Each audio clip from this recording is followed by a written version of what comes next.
Bonjour et merci tout d'abord de m'avoir invité. Merci à ceux qui sont ici.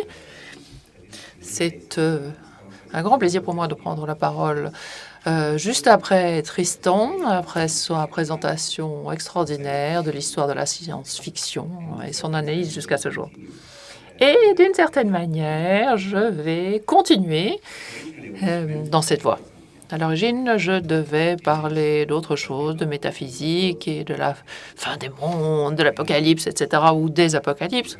Mais en réalité, comme l'a dit Martin, je travaille pour une maison d'édition. Donc, quand je pense à la science-fiction, je pense comme un éditeur penserait, c'est-à-dire notre maison d'édition publie des ouvrages de politique essentiellement, mais nous avons également une ligne de livres fiction. Donc, pour une maison d'édition qui a produit des ouvrages de fond pendant 40 ans, de commencer à produire ou à publier des ouvrages de fiction, c'est quelque chose de nouveau. Donc, nous avons une pensée qui est éditoriale, mais aussi commerciale. Mais comme nous sommes une maison d'édition hybride, nous avons des débats sur les sujets politiques. Dans quelle mesure pouvons-nous justifier le fait que nous publions de la fiction si nous sommes une maison d'édition concentrée sur la politique? Eh bien, parce qu'il y a de la place pour la fiction en politique. Comment faire une vraie distinction entre la fiction et la non-fiction?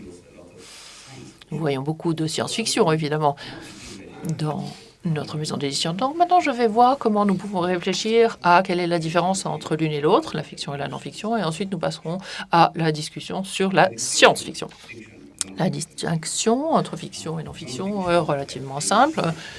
Tout ce qui est non-fiction est ce qui se passe dans le monde, là, maintenant, et ça peut être des choses matérielles. Donc la non-fiction, c'est sur la nature, c'est une réalité objective qui utilise un outil qui est le langage descriptif, un langage qui essaye de représenter, de relier et de capturer ce qui se passe dans la réalité du monde. L'essence du langage descriptif, c'était autrefois le mot. Le mot, c'est cette unité minimale qui capture. À travers un mot, on capture une réalité que l'on substitue par un mot. Alors que maintenant, l'unité minimale, c'est la donnée, data. Donc la non-fiction, c'est une manière de rendre compte de la réalité du monde tel qu'il existe.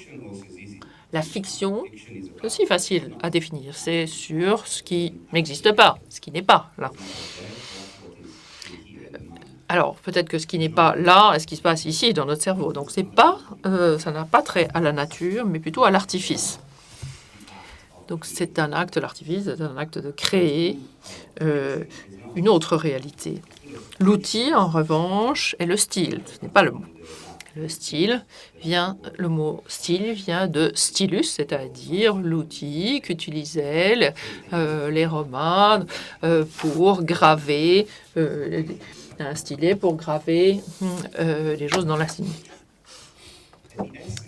Et l'essence même de la fiction, ce n'est pas le mot ni les données, c'est ce que Corbin criait dans Ibn Arabi, l'imagination créative. Ibn Arabi, c'est un des plus grands intellectuels européens. Il était espagnol, c'était un métaphysicien et un linguiste parmi tant d'autres choses. Donc là c'est une création imaginative de l'esprit. Et l'essence du style, c'est la création, c'est un acte de l'esprit. Comme si c'était une création divine. Mais il y a un point faible dans cette distinction entre les deux. Et en fait, le maillon faible dans la non-fiction. Donc, le problème, c'est que la non-fiction, pour exister, pour être quelque chose qui fait sens, on peut parler d'un monde extérieur qui a du sens, mais il faut néanmoins quelques conditions à réunir. La première condition, vous voyez, toutes ces conditions sont assez compliquées. Enfin, vous allez voir. La première condition requise, c'est qu'il y a quelque chose qui à l'extérieur de notre esprit. Et la première chose que nous devons accepter aujourd'hui, du moins pour interagir en tant qu'être humain, c'est-à-dire le postulat que l'autre existe et n'est pas juste une hallucination. Alors, C'est assez simple et c'est pas une chose à laquelle on réfléchit, sans quoi on aurait du mal à vivre. Mais c'est impossible à démontrer. Je ne peux pas démontrer l'existence de quoi que ce soit en dehors de notre esprit. La deuxième condition a trait à l'épistémologie et aux perceptions. Il est nécessaire, quand moi, je vous perçois, vous, comme individu séparé, je perçois quelque chose qui est naturellement séparé et objectif. Donc, c'est que ma perception corresponde à la réalité objective du monde extérieur. Est-ce le cas? Eh bien, on n'en sait rien. Troisième condition qui est nécessaire, c'est d'être capable de passer, pour parler de la non-fiction en général, c'est que le langage que nous utilisons pour réfléchir à un concept, où on imagine les concepts de manière linguistique, et ces concepts, ensuite, correspondent, mais pas seulement ça, mais représentent réellement les choses qui sont là dans le monde, qui existent véritablement, que nous percevons correctement, que nous pourrons traduire en concept, et ensuite que nous traduisons en langage que nous utilisons pour communiquer. Ce langage doit pouvoir se substituer à l'objet sans perte d'information. Donc, lorsqu'on opère sur le langage, c'est la même chose que d'opérer sur le monde. Ça semble être une précision technique, mais ça ne l'est pas. Pensez aux investissements massifs dans le big data. Ces investissements massifs valent la peine parce qu'ils s'appliquent, parce que agir sur des données, c'est comme agir sur le monde. Donc, quand vous agissez sur des données, vous montrez que telle personne a une probabilité de 99% de commettre un crime dans un avenir proche. Donc, il sera arrêté. Ceci démontre la quatrième condition, qui est que nous pouvons substituer le langage aux réalités qu'elle représente. Donc, si l'on croit que toutes ces conditions sont remplies, c'est un investissement majeur de croyances et elles doivent exister de manière concomitante pour que nous puissions parler de non-fiction, c'est-à-dire de parler d'un monde réel qui est là et dont on peut parler et représenter de manière objective. Qu'est-ce qui rend la non-fiction un concept un peu faible?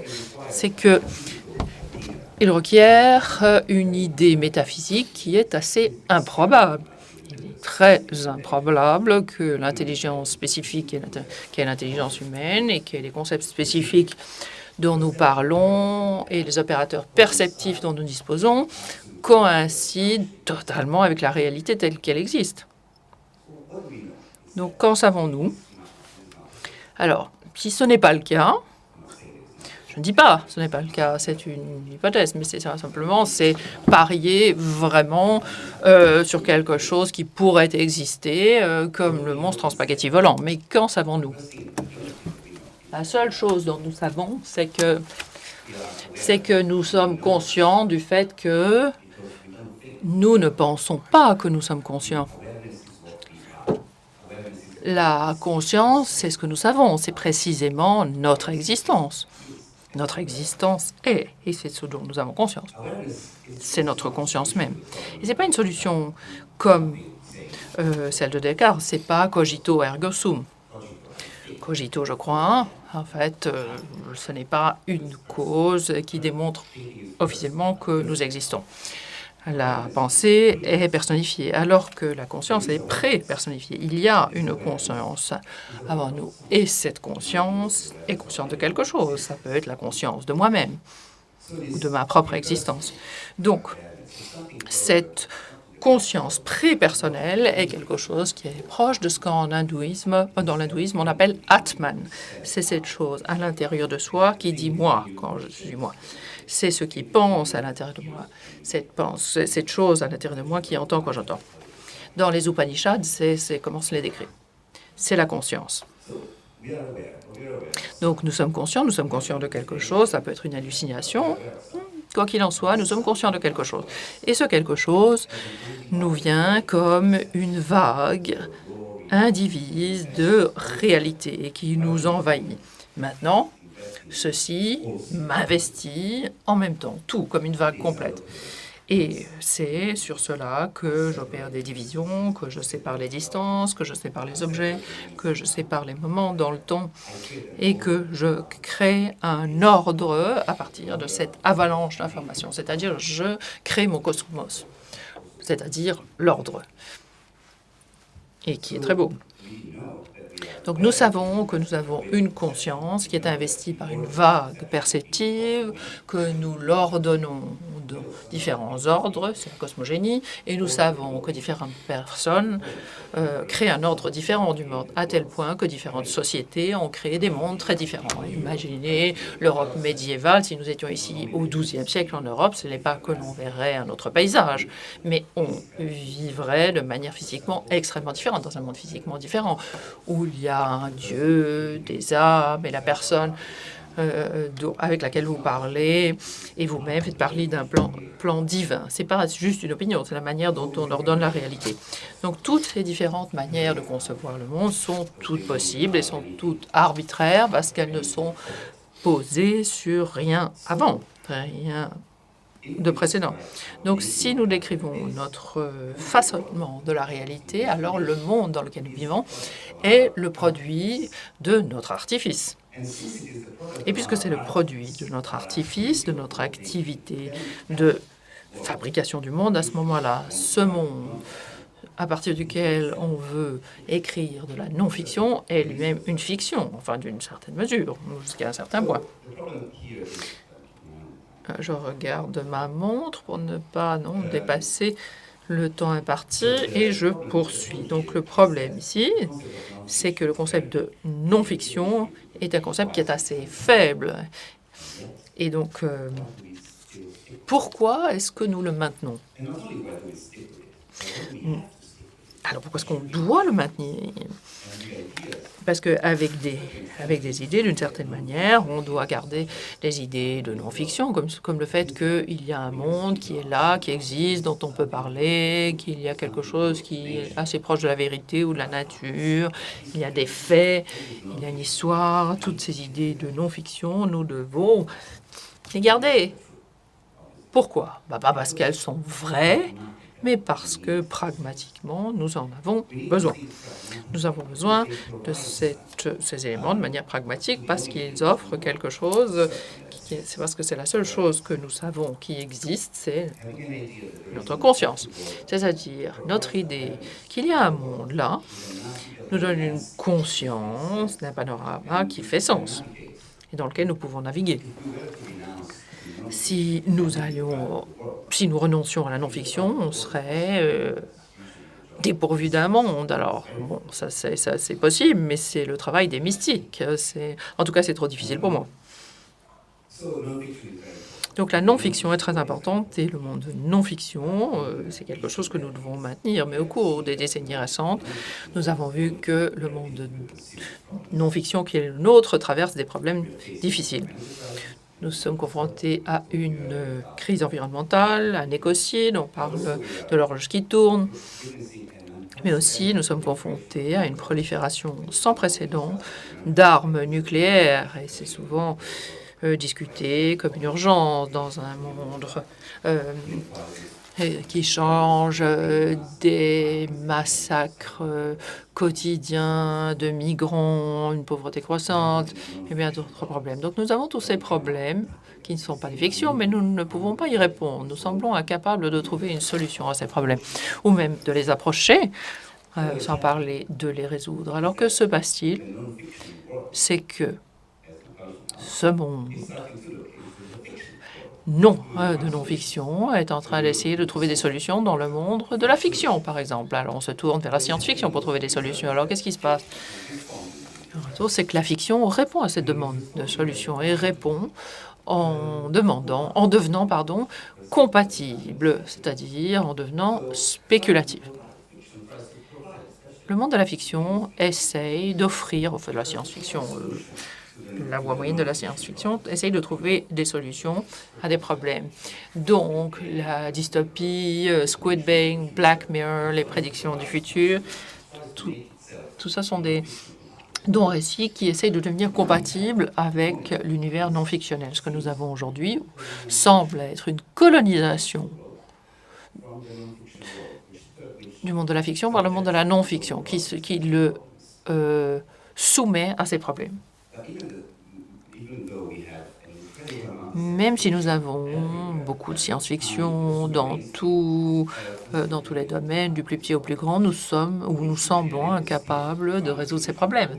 Nous semblons ne pas trouver de solution à toutes les choses que j'ai mentionnées ici comme étant des problèmes. Pourquoi? Parce que nous n'en avons pas les moyens de répondre à la pauvreté croissante, le réchauffement climatique, les armes nucléaires, les migrants massacrés. Nous avons les moyens techniques de résoudre tous ces problèmes. Alors peut-être que nous avons besoin d'idées, si on trouvait des nouvelles idées ou des nouvelles manières de résoudre ces problèmes dans la science-fiction. Eh bien, nous savons même quoi faire. Par exemple, bon exemple, le réchauffement climatique. Nous avons la feuille de route, nous savons comment résoudre le problème. Nous pourrions le faire et nous savons comment. Alors, pourquoi ne le faisons-nous pas? Ceci est une expérience familière pour nous. Je ne sais pas si certains d'entre vous ont souffert de dépression ou d'addiction. On sait exactement quoi faire, en théorie, pour se guérir. Mais en réalité, c'est impossible. Et voilà, ça c'est là le problème, précisément. C'est qu'on ne voit pas pourquoi on le ferait. C'est comme s'il n'y avait aucune raison de faire quoi que ce soit. C'est comme si dans notre engagement dans le monde non fictionnel, ça n'avait pas de sens. Comme si c'était un cas d'impuissance collective parce qu'il y a un manque de sens, de signification dans la réalité. Manque de signification, c'est un mot qu'on utilise souvent, mais je ne crois pas qu'on l'a toujours bien analysé, c'est-à-dire qu'est-ce qu'il représente, qu'est-ce que ça veut dire. C'est impossible à dire, évidemment. Donc, je suggère une manière de comprendre le sens en le comparant à la signification. Sens et signification, quand il y a une dichotomie, on essaie d'expliquer les deux termes. Alors, pour ceux qui sont intéressés par la philosophie du langage, la manière dont Gottlob l'a décrit dans Sense of Reference, mais quoi qu'il en soit, le sens est différent de la signification. La signification, c'est ce que l'on trouve dans une définition. La mathématique, c'est la science des nombres. Donc la signification, c'est les nombres et leur signification. La signification, c'est ce que l'on trouverait dans un dictionnaire, où chaque mot fait référence à d'autres mots. Quand vous avez un dictionnaire, vous n'avez besoin de rien de plus, parce que chaque définition du dictionnaire est composée d'autres mots que vous allez trouver eux-mêmes dans le dictionnaire. Et la signification des mots est créée par ces références croisées entre les mots. Donc, la signification fonctionne comme une allégorie, allos agorein, c'est-à-dire parler de quelque chose d'autre. Donc, parler de quelque chose d'autre sur le terrain de jeu du langage. Donc, c'est une référence interne. Et la non-fiction, c'est créer une signification en interne, c'est-à-dire des références internes du langage dans laquelle chaque morceau explique autre chose. La technologie de l'information fonctionne de la même manière. Vous créez des bits et vous les reliez d'une certaine manière, de manière à ce que chaque chose corresponde à d'autres choses. Ensuite, vous avez un tout. Mais ce qui est plus clair, je crois, c'est les théories de la conspiration fonctionnent aussi de la même manière. C'est-à-dire que si vous les examinez, vous les analysez de manière obsessive, elles fonctionnent de la même manière. Il y a une espèce de un terrain de jeu dans lequel tout s'explique par les autres éléments. Donc, ça, c'est la signification. Alors, le sens, on ne trouve pas dans les définitions. Donc, on ne le trouve pas dans les mots. Vous le trouvez dans les sons, dans les phrases. C'est l'unité minimale qui explique le sens. C'est la manière, par exemple, dont le sens a été ou était compris dans la grammatologie indienne. Bakhtiari était un grand grammairien, a parlé de singles phota, c'est-à-dire que Le sens des choses ne peut se trouver que dans des phrases, pas dans des mots. Vous le trouvez aussi chez Walter Otto, qui soutient une théorie très semblable, c'est-à-dire que le sens se trouve dans les phrases. Paul Ricoeur aussi dit que la métaphore opère au niveau du sens et pas au niveau du mot. Je vous positionne simplement ce postulat. Donc le sens, c'est pas ce que l'on trouve dans un dictionnaire. Le dictionnaire est rempli de significations, mais qui ne font pas sens. Le sens, c'est ce que vous trouvez, par exemple, dans un roman. Et vous l'y trouvez parce que pour comprendre un roman, il ne faut pas regarder quels sont les autres mots dans le roman. Non, vous devez essayer de trouver le sens à l'extérieur du livre. Je me souviens du roman, je me souviens du Retour de Casanova. J'ai été frappée par la manière dont l'auteur pouvait recréer le roman en faisant référence de manière très pointue à différents paysages ou différents éléments qui se reliaient. Et alors, le monde réapparaissait, alors qu'il n'était pas décrit dans le texte. Donc, le sens ne fonctionne pas comme une allégorie, c'est-à-dire allos agoré, c'est expliquer les choses, mais comme symbole. C'est deux mots que nous confondons souvent. Un symbole, c'est quelque chose qui fait référence à quelque chose à l'extérieur de son champ. Pour l'allégorie, si vous voulez faire référence à la force, vous mettez un lion. Donc la force est quelque chose qui est clairement défini, mais vous trouvez une image qui alors qu'un symbole, c'est quelque chose qui fait référence à quelque chose qui est à l'extérieur du langage. Le lion représente la force parce que le lion est fort, mais le symbole, c'est quelque chose qui fait référence à quelque chose complètement d'autre. Quand vous voyez l'or dans les églises byzantines, fait référence au mystère de l'existence. Ça s'appelle la grâce, en tout cas dans la religion chrétienne. C'est ce que vous trouvez dans la fiction et dans la poésie. Ce sont les formes littéraires qui sont les plus remplies de sens, pas nécessairement de signification. Et parce que la fiction et la poésie essayent de créer du sens parce qu'elles utilisent du style, vous vous souvenez avant, on en a parlé. Donc ça permet à un monde d'émerger d'une situation dans laquelle il n'y avait pas de monde. Donc c'est l'émergence d'une forme de quelque chose d'informe. Laissez-moi vous donner un exemple. La vie est une notion qui n'a pas de signification, mais qui fait sens. C'est une chose qui fait sens parce qu'elle fait référence à quelque chose qui est à l'extérieur d'une possibilité de description précise. Et pourtant, ça fait vie, ça fait sens parce que nous ne pouvons pas le trouver dans le dictionnaire. C'est la raison pour laquelle on a tant de difficultés à gérer le problème de la vie maintenant, parce qu'on le trouve, on trouve la vie partout, mais on ne la respecte nulle part. Pour récapituler, à mi-chemin, je suggère que la raison derrière notre impuissance à résoudre des problèmes qui ne sont pas de la fiction, c'est que nous ne voyons pas, nous devrions faire ce qu'on devrait faire et ce qu'on peut faire, ce qu'on a les moyens de faire. Parce que c'est un problème de sens. C'est comme si la grande histoire, c'est-à-dire la réalité du monde tel que nous le pensons, n'était plus reliée à quoi que ce soit d'extérieur de sa propre narration, c'est-à-dire comme un dictionnaire qui ne vit que par lui-même. Ça le rend significant, mais dépourvu de sens. Parce que le sens est créé ou naît de la connexion de l'objet avec l'extérieur, comme la vie avec la mort. C'est ce qui crée son propre sens par sa relation avec ce qui la dépasse.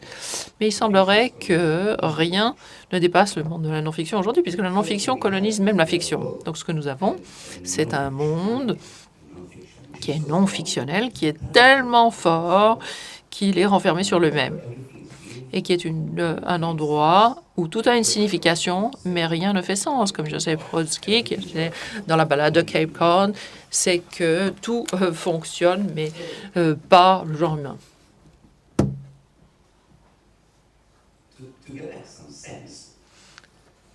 Pour retrouver le sens ou une connexion avec quelque chose d'extérieur, le vrai monde de non-fiction pourrait permettre au monde de la fiction de participer et d'offrir une ouverture vers l'extérieur. Mais ce qu'il fait, à contrario, c'est qu'il colonise le monde de fiction, c'est-à-dire qu'il essaye d'épuiser des idées, des prédictions, des solutions, des nouvelles perspectives, etc., etc. Et le monde de la fiction répond à cette offre un peu maligne et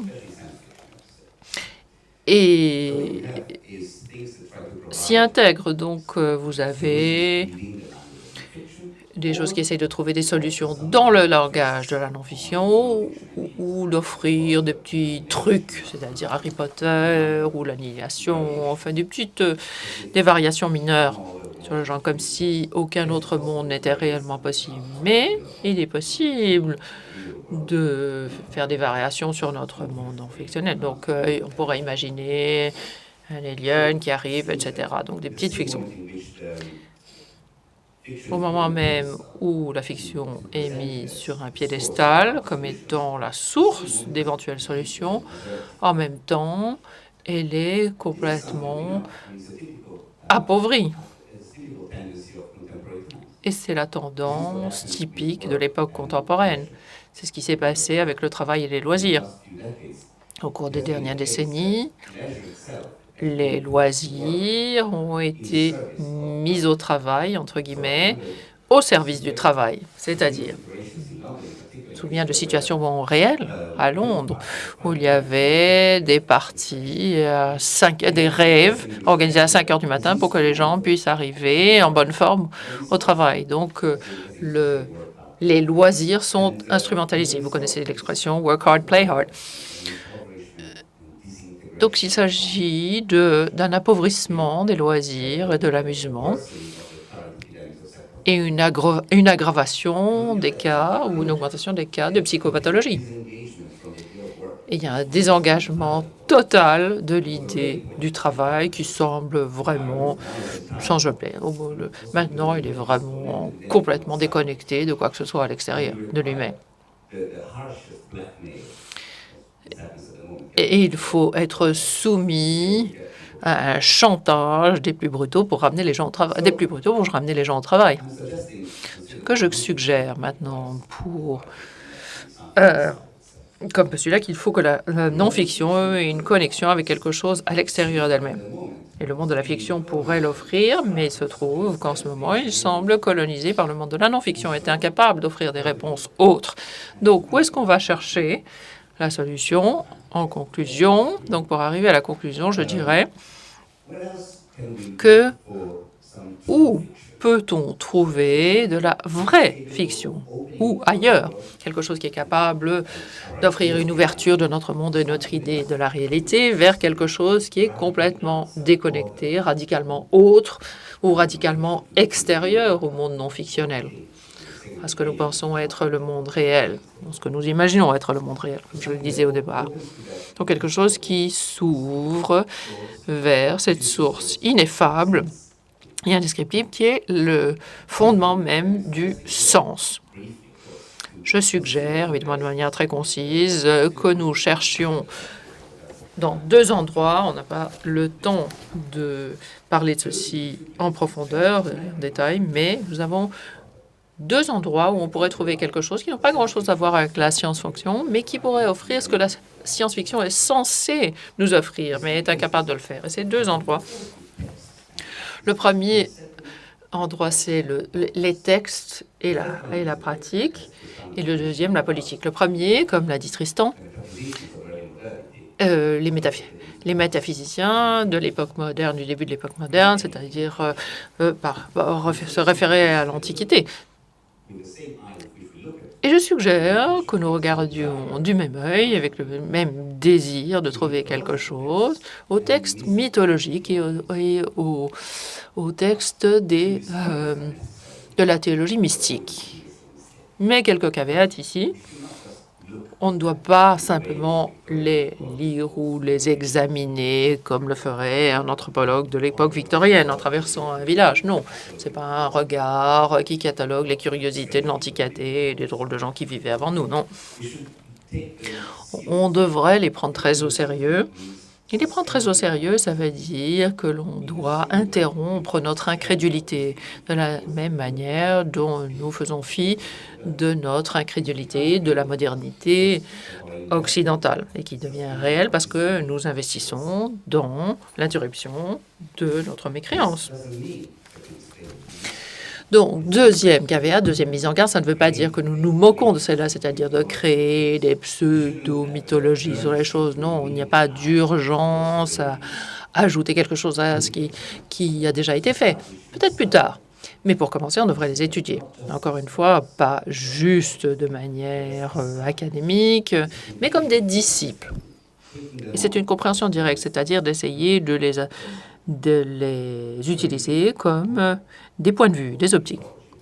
Quand on lit Homère et la mythologie grecque, imaginons, comme l'a dit Tristan, imaginons, et c'est le bon mot, imaginons qu'il ne s'agit pas seulement de littérature, comme l'a dit Walter Otto, qu'il y a une description non fictive du monde tel qu'il était et que nous pouvons embrasser maintenant comme ce que nous pensons voir le monde tel qu'il existe. Donc on le prendrait comme un instrument qui interviendrait au niveau fondamental de notre création de la réalité, plutôt que plus tard comme une réalité critique intéressante. Faisons la même chose avec la réalité aborigène, sémitique, hindoue, amérindienne. Tous ces textes, les textes mystiques, mythologiques, ne sont pas seulement des textes, ils sont très différents les uns des autres, et il y a déjà la différence entre mythique et mythologique, mais ce sont des attitudes vis-à-vis du monde qui créent le monde. Mais ce sont des attitudes particulières parce qu'ils acceptent toujours l'ouverture du monde vers quelque chose qui le dépasse, vers quelque chose d'extérieur. Et dans un sens religieux, mythologique ou mystique, le monde fait sens parce qu'il ne représente pas toute la réalité. Il ne représente pas la réalité entière. C'est une toute petite dimension dans laquelle la réalité se manifeste, sous la forme du monde, qui est valide, certes, mais qui est minime par rapport à sa totalité. Et dans cette attitude, ça ne sert à rien, ou il n'est pas nécessaire, ou ça ne fait pas de sens de décrire ce qui est au-delà du monde, et de ne pas ramener le monde de l'au-delà dans le monde réel, c'est-à-dire transformer la loi divine en loi séculaire. C'est une erreur philosophique, les fondamentalistes. Mais c'est que à l'intérieur du monde, de notre univers non fictionnel, il est nécessaire de reconnaître la présence de quelque chose qui le dépasse. Il faut le reconnaître et le contempler. Donc le théoriser. Théoriser en grec. Ce qu'il faut ici, ce n'est pas d'extraire de la mythologie, d'extraire des textes mystiques et solutions à nos problèmes, de la même manière dont nous avons dévasté la science-fiction en y cherchant des solutions. C'est plutôt créer un mouvement d'abandonner notre idée de non-fiction, de réalité non-fictionnelle, de sortir de notre propre cosmos, de traverser l'extérieur où il n'y a pas de signification et ensuite de migrer vers d'autres cosmos et de revenir vers la non-fiction. Plus que des cosmonautes, nous serions des psychonautes. Si vous vous souvenez, comme les enfants qui lisent des fables, c'est exactement le même cheminement. Dans les fables, le héros fait ce voyage tout d'abord Le héros perd son propre monde, disons, il est chassé de sa maison, ou il se perd lui-même, ou il perd la vie, ou il entre dans la forêt, donc rentre dans un nouveau monde, et puis il revient. Donc il y a la même idée de perdre son environnement ou son monde, se perdre soi-même, perdre ses idées, son idée d'identité, de traverser les mondes étrangers. Ce n'est pas l'appropriation culturelle qu'il y fait, mais développer la capacité à devenir étranger à son propre monde. Donc il est possible de migrer dans différentes visions, dans différents mondes d'être, de prendre connaissance de la mort, de l'intermundum, et de revenir ensuite avec une compréhension différente. Toujours comme le héros revient, ou comme le printemps qui reverdit tout après l'hiver, la renaissance. Donc ça, c'est la première chose dans le passé que je suggère que nous examinions. Donc, on essaie de régler la situation par la science-fiction.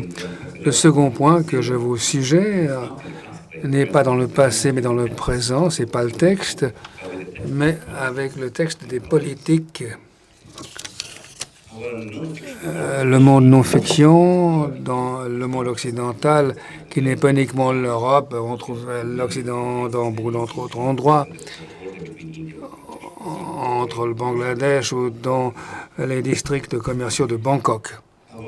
Eh bien, notre modèle occidentalisé pourrait tirer parti au niveau du sens de l'arrivée des auteurs migrants et la désintégration pratique d'une forme rigide du monde.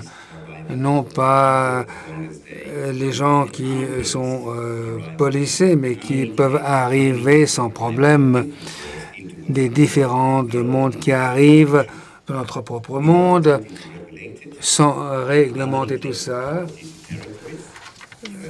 Si on entre en Angleterre, vous entrez dans une certaine culture, vous entrez quelque chose qui n'est pas fictionnel, il faut respecter donc ce monde, car c'est une propriété.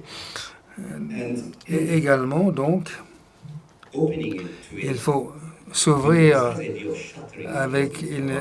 il faut ouvrir son libéralité. Il ne faut pas encourager l'autre monde pour intégrer ces mondes dans notre propre monde, comme en France, ou même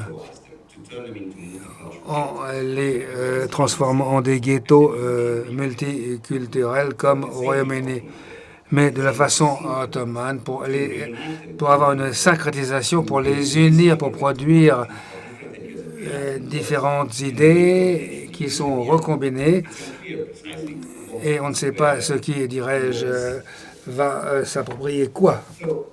Par conséquent, pour finir, ce que je vous suggère, eh bien, c'est qu'on recherche la science-fiction, eh bien, qu'on ne trouvera pas dans le futur spéculatif, c'est qu'on peut trouver ça dans le passé, dans la mythologie, dans la théologie et dans la migration pour pouvoir traverser le monde.